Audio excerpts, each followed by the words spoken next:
la ngithula khona izimoto zokuhlinzeka ukuthuthwa ukuhambiswa kwezidingo emphakathini.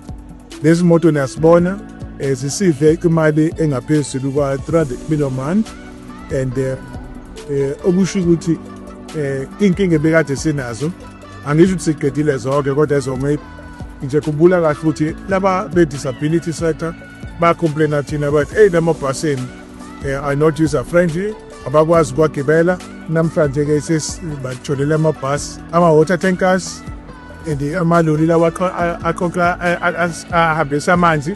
Sathatha i-decision yokuthi sizowa-insource.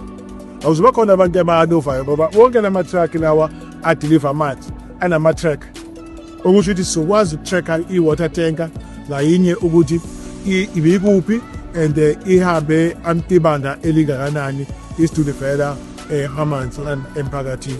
Kanjalo-ke nalaba bebekhala ngokugijima kwendle emgaqweni, ayisobe into yokugcina le njengoba nibona ukuthi siyasondela kulolu daba lelo. Second complaint manje uma sibanikezele amathuluzi asingeke ama-complaint kubona.